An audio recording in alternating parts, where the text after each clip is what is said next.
Here I'm placing the battery in the bike. I got the radio.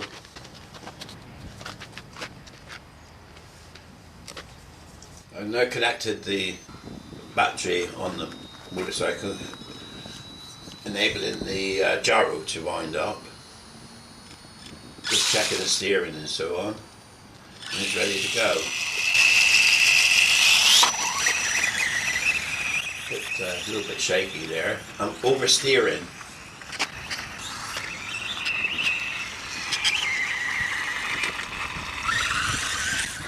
This is using the 3-cell pack. Using 2 cells, the power is like quite mild. With 3 cells is quite ballistic.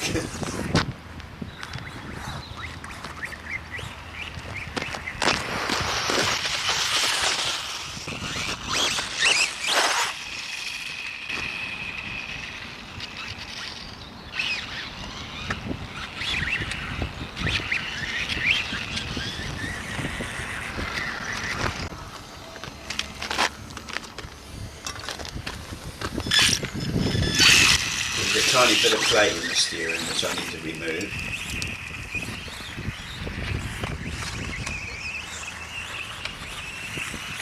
It is actually functioning, it's just that the steering is really quite poor on it. Now I'm trying it out on the grass. Slow speed is quite fine, as you can see. The lowest gyro setting is quite good. In fact, the best. Any higher gyro setting is harder to turn.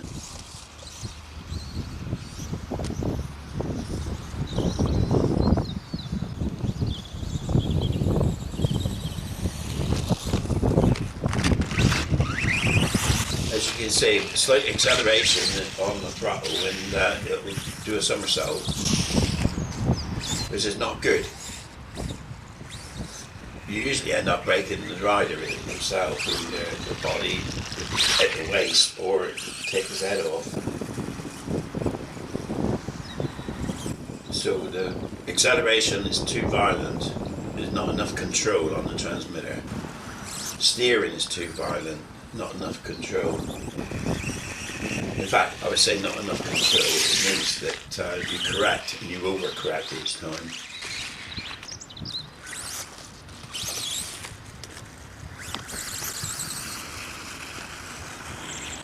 So with that in mind, but the basic system is working.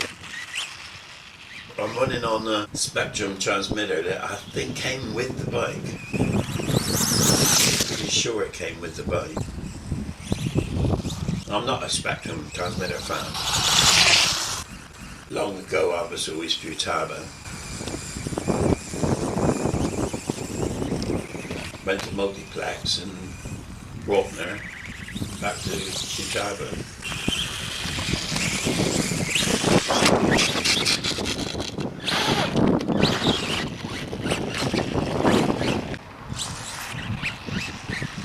The 3-cell battery lasts quite a reasonable time, whereas the 2-cell battery it gets depleted relatively quickly.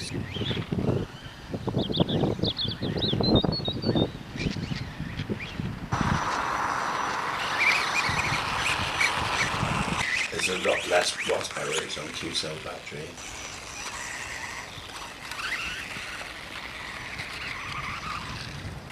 So basically that's it. With that in mind, day 1 testing, I know exactly what to do now. Okay, this is the Futaba transmitter, and I've propped it up so you can see, hopefully see it. You can zoom in a little bit more, like so. First of all, on the throttle, when you set up the throttle, of course, when you set up the ESC, you use 100% throttle. So, because the ESC records your minimum setting and your maximum setting. So you do that at 100%. After you program the ESC, then you can cut down the endpoint.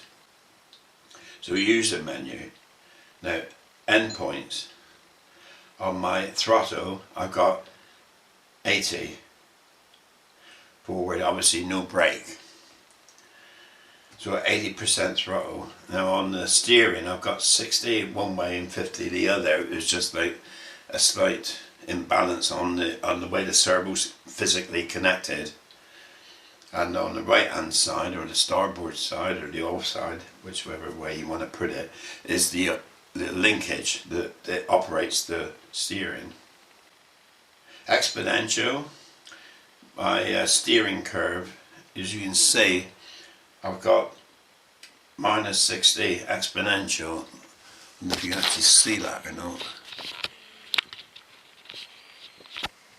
Would that be any better? I don't know if you can actually see that.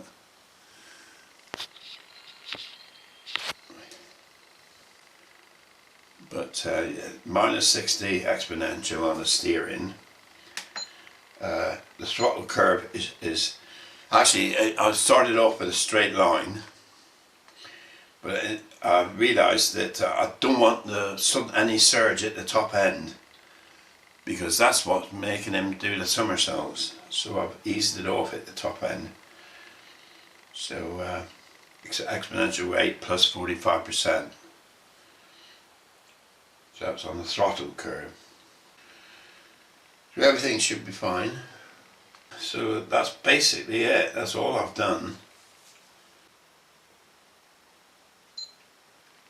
So you haven't got all these options with the cheap transmitters, and there lies a problem. You can get away with most of the simple stuff, but if you want decent control, then you need to use something like these. Servo view here. It's interesting. So that's minus 35 one way, plus 42 to the right, or to the left, sorry. Well, it is to the right. But you've got to turn left. When you turn left, the servo turns the forks right, because that's the way it opposes the gyro. And the throttle control 70, 80. So there you go. With those settings, I go off and do the second set of tests on the bike.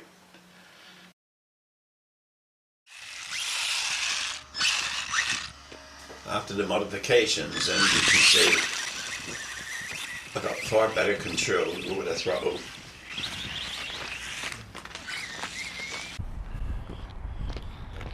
In this case, I've got the guy on the bike view as well, so I thought it was rather sweet, like, you know.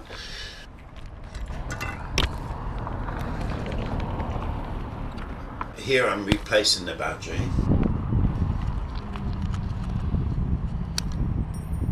Guy on the bike isn't very happy because he's sideways at the moment.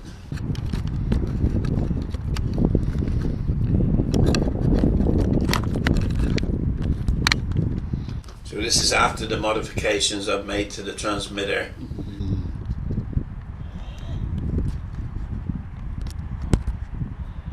Okay, so I think he's put a new battery in me. Now he's connecting up the power. Oh, I'll be off soon.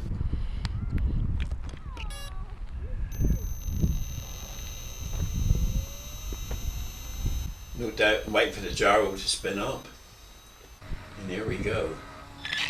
Ah, right, you can see the control is much better now. I got better control altogether of the throttle. And the steering is a different story altogether as well now. That exponential certainly sorted the steering out.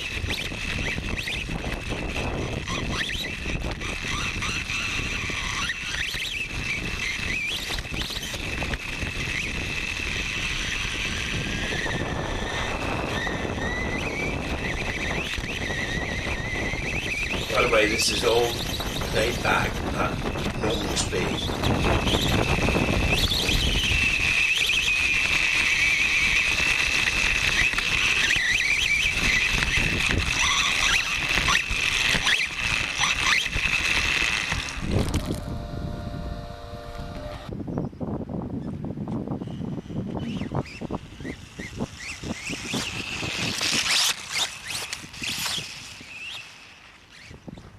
was rather difficult filming the angle of the camera, the stationary camera here, in trying to do the antics with the bike in view of the camera is rather awkward. It really needs someone else to actually follow the bike with the camera.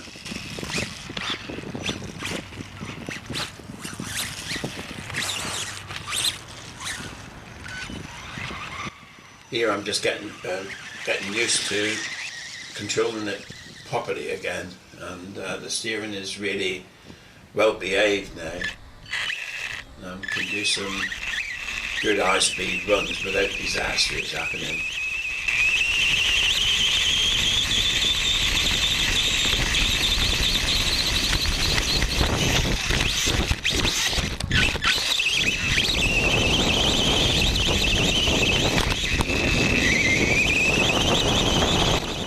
The little guy on the bike obviously likes high speed, doesn't he? So this is, like I say, this is all at X1, it's like ×1 normal speed. I haven't speeded this up at all.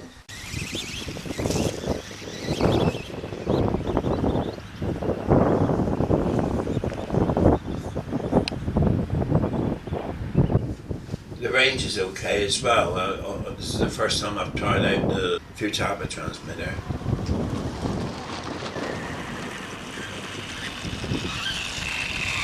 No problems with range at all.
I think it speaks for itself, really. It is, everybody is a crowd puller, you know what I'm trying to say?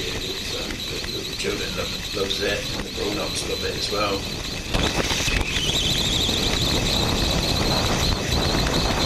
It is quite intriguing to watch. I'm quite leans over on the corners.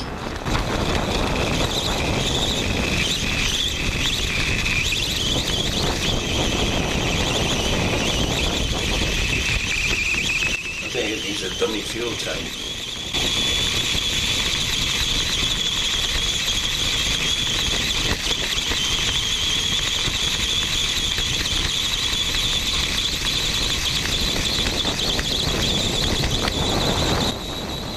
This is on the old airfield that used to be an airfield here during the war, World War II.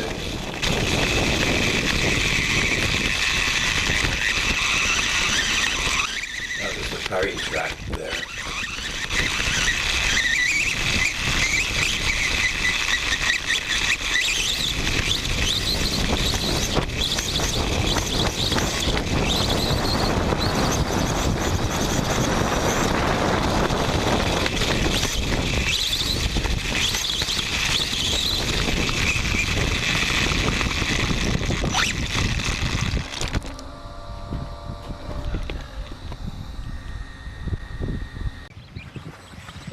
This was all on the first battery as well. I was quite surprised how long that 3-cell battery lasted.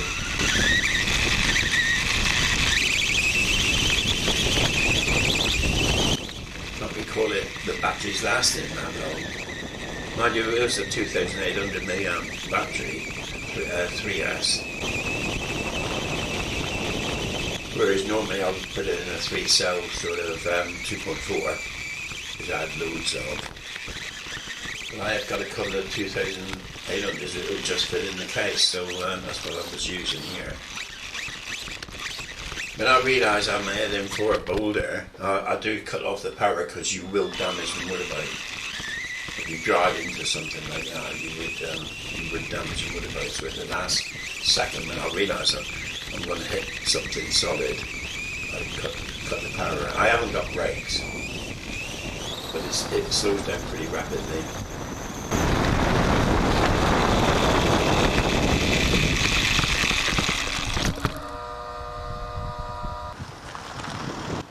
This is the base where the aircraft used to park up.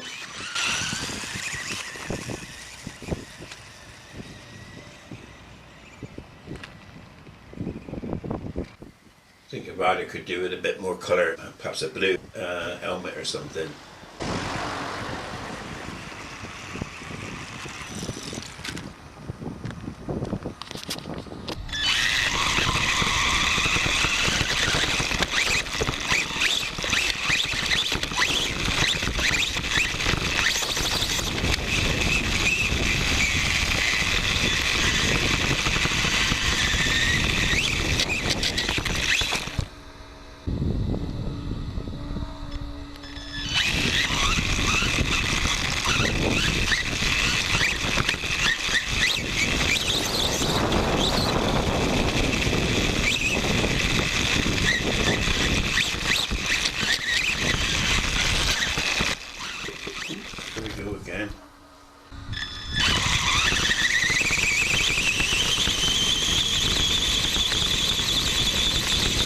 This is a couple of high speed runs. I think that's plenty fast enough because it looks scale at fast speed.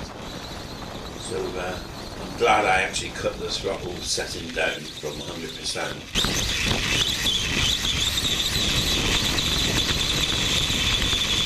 It's quite sensible, high speed.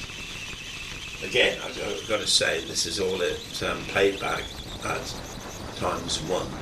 It's not enhanced in any way.